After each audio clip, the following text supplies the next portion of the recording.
Welcome. When you have been on an airport, I'm quite sure that you've seen the numbers on the runways. Did you know that those numbers are flat earth killers? That's the topic of today's video. So, let's start.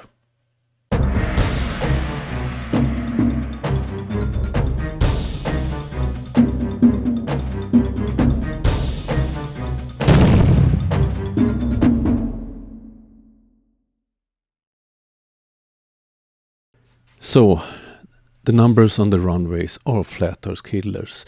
To understand that, I will first explain how you decide the number on a runway. Runway numbers are taken from the magnetic heading of the runway and rounded to the nearest 10 degrees. So, in this example, 22 stands for 220 degrees. When an airplane is ordered to land at, for instance, runway 27, the pilot can verify that they are going ahead the right runway only by looking at the magnetic compass.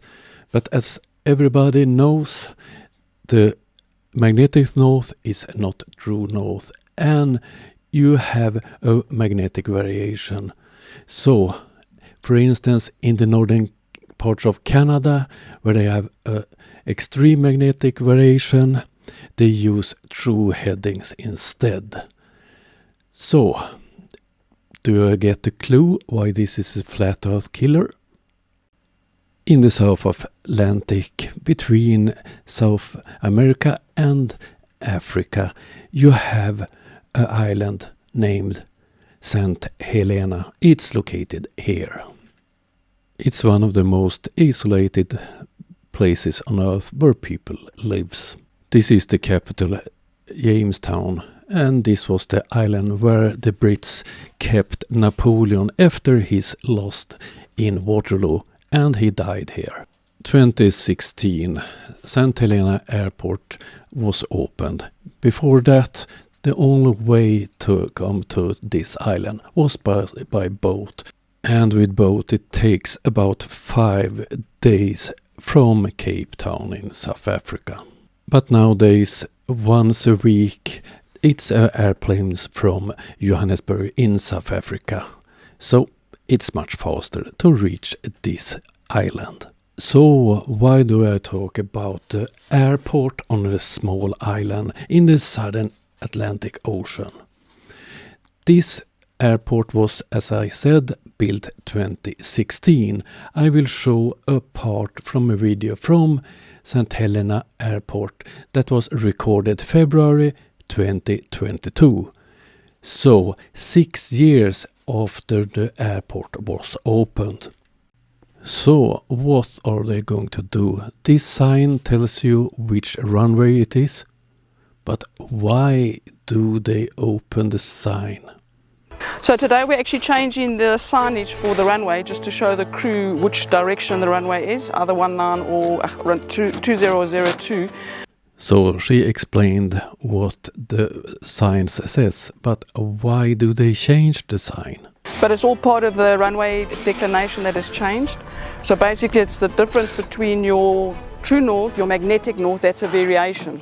And our variation, because we're west of the meridian, goes to the left, which is negative.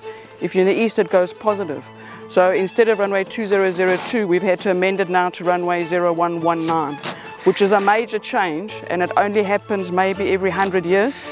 So for the island, I never expected it to happen. However, we have to now, it's by regulation that we have to change it at ICAO. And they did also do these changes on the runway, of course. So, is this a part of the big globe conspiracy? Of course not. This is easy to verify that it's true. There are many examples of this. For instance, Fairbanks International Airport in Alaska renamed the runways 2009 and likely have to do it again 2033. The magnetic declination is real, and there are many ways to verify it, but flat earthers refuse to believe it. So, the numbers on airports are important, and they are flat earth killers. Hope you like this video. I will be back soon. Have a nice day. See you. Bye.